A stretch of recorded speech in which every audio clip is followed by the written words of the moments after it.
Texas Governor Gregg Abbott on his state's controversial decision to rescind the mask mandate and open businesses 100%. The cusp of being able to fundamentally change the nature of this disease because of the way in which we were able to get vaccines in people's arms. We've been able to move that all the way up to the end of May to have enough for every American, to get every adult American to get a shot. And the last thing we need is the Neanderthal thinking that in the meantime everything's fine, take off your mask, forget it. It still matters.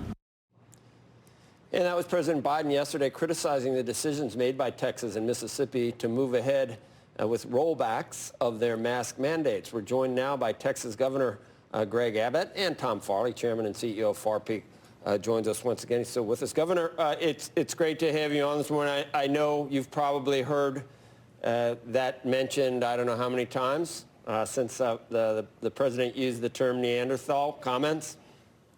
Well, first, of course, Joe, it's not the type of word that a president should be using, but candidly for him, he couldn't have used it on a worse day because the day he used that word, his administration has been releasing in South Texas immigrants who came across the border that they refused to test. It turned out there were more than 100 of them who had COVID. My point is this. The Biden administration has been releasing immigrants in South Texas that have been exposing Texans to COVID. Some of those people have been put on buses, taking that COVID to other states in the United States. The Biden administration must stop importing COVID into our country. That is a Neanderthal-type approach to dealing with the COVID situation.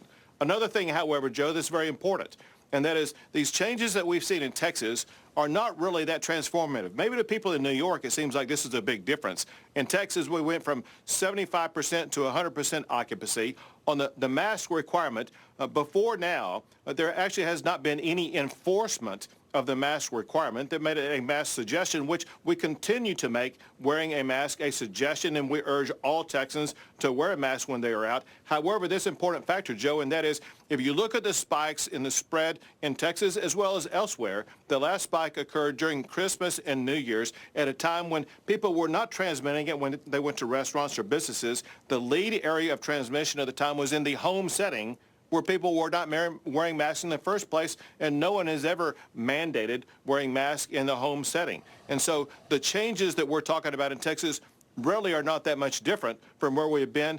At the same time, if I could just quickly add, our numbers are at lows, 4-month lows in hospitalizations, in all the key metrics, such as the positivity rate.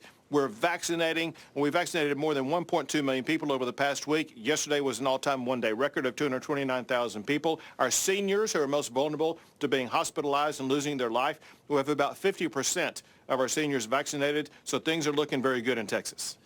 Governor, like so many things currently in this country, there's major divides about everything that we're doing. And to sum up this one, it's lives versus livelihood, different states, different, I mean, it even goes blue and red, some people would even say, on the response of different states to COVID. But one thing is certain, and that is what one state does won't stay within its borders. And that's a criticism that you're going to get, that Texas making this decision, if there would be a flare-up because of the relaxed rules, it's not just going to affect Texas. And that's what you're going to care. How would you answer that criticism that you are not in a position to make this move when you've got 49 other states, or how many are there now? 49 other. We don't have Puerto Rico. Yeah, very importantly, the answer is math, and the math is this, and that is, you could have said that last year. Because the fact of the matter is, last year, there really weren't any effective medical and scientific tools to deal with this other than people making behavioral decisions.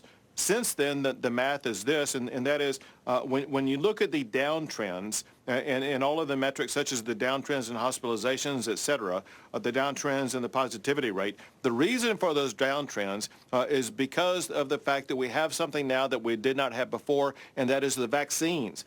So put it this way, according to CDC standards, more than 10 million Texans have recovered from COVID and have the DNA ability to be able to defeat COVID. And then on top of that, we are administering more than 1 million vaccines per week. The vaccines is what will slow the spread of COVID. As we continue to maintain the vaccination process, that is going to be what contains it. Governor, I just wanted to ask you, there appears to be dozens of healthcare professionals, leaders in Texas denouncing this decision, if for no other reason than sending a signal to Texans that they can take off their mask, and business leaders telling me, and I've seen others, say this is going to make it harder to enforce to begin with in places where they intend to continue masking. What do you tell those people, and what kind of advice did you get from the healthcare community? So as it concerns the mask mandate, what we wanted to make sure is that businesses do have the right and the ability, just as any private property owner would have the right and the ability, to establish the rules on their property. If they want to require a mask mandate, they can. If not, they don't have to. But second, and maybe more important than that, is when I made my presentation rolling out the program, I repeatedly said that it is very important for Texans to continue to wear a mask. Our healthcare providers and leaders in the state of Texas are sending the same message. I'm sending that message right now, that Texans should continue to wear a mask. The difference is that for a year now, Texans, as well as Americans, have learned that the safe standard, among other things, is to wear a mask. Because they know that standard, do they really need the state to tell them what they already know for their own personal behavior?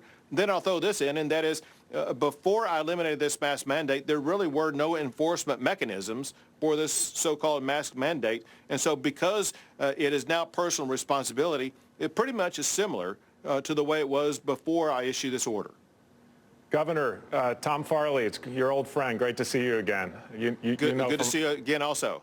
You know from our past interactions, I'm a big supporter. Everybody, people are moving to Texas and the economy's doing well, and I understand why you have chosen to reopen the economy. But on this issue of the mask mandate, I don't fully get the timing of it. And I watched your press conference, and as usual, it was very thoughtful, and you laid out the arguments as you have the last couple of minutes. But just why now? Why, I mean, we're so close. Why wouldn't you have waited on at least the mask mandate? And I'll tell you who I worry about. I worry about somebody who has to go work at the supermarket, and some knucklehead comes in with a blazing case of COVID with no mask. Aren't you potentially putting them at risk? And I understand what you've said, that you'd like to see people wear those masks, but providing a little more air cover to businesses for another 2 months, it seemed prudent. Right. Well, so the important thing here is to ask almost a rhetorical question, and that is, exactly when would be the right time? Would it be when everybody gets a vaccine? Will it be when COVID is completely over? And the answer to those, of course, is no. Remember where we were this time last year. We were at a time when it was like 16 days to slow the spread. Now it seems like the goalpost has been completely moved to lockdown and mask requirements forever. Here are the metrics. The metrics are the most important thing. From the beginning, the goal was to make sure that we did all we could to reduce deaths and hospitalizations. And the metrics in Texas is that by the time my order goes into effect, more than 50% of the senior population, being age 65 and older, will have been vaccinated. And there's going to be a decreased possibility that people of that age group are going to be hospitalized or losing their life. And then beyond that, of course, there's other people that have comorbidities, as well as teachers that are getting vaccinations. And so the time is right when we begin to contain this disease and allow people to go back to work and go back to normal. I'll tell you this also, which is very important. As you know, Texas is a very large place. There are parts in Amarillo, Texas, that are closer to 4 other state capitals than they are to Austin, Texas. And the way people behave on farms and ranches out in the Panhandle is far different than the way people may behave in Austin, Texas. And we have to have the latitude to have differentiation across the state of Texas. And so along those lines, I did put into my executive order that if there were spikes in local areas, that local officials do have the authority to reinstitute some of these safety protocols to make sure they're able to take care of the citizens in their specific area. Thank you, Governor.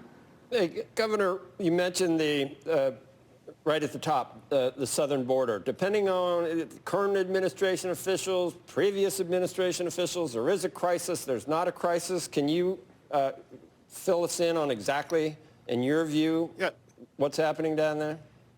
Sure. According to the information that's been provided, and there has been an increase in the number of people coming across the border, and we are expected to see that continue, whether it be those coming in right now or it could be the larger caravans that are coming. The signals sent by the Biden administration does nothing but encourage that to happen more. And let's put aside the whole immigration issue, and let's focus on this health care crisis, and that is we're dealing with a world pandemic, and we're bringing in people from across the entire world that the Biden administration is not adequately testing, not quarantining, not doing anything about to prevent the spread of a pandemic in Texas, but also putting these people on buses and sending them to places that could be near you or Atlanta or wherever. And so this is a very irresponsible and reckless approach by the Biden administration if they really are trying to contain the spread of a pandemic. In hindsight on what we've all been talking about for the past 2, 3, 4 weeks, and that is the grid in Texas. Steps that have been taken to ensure this doesn't happen again?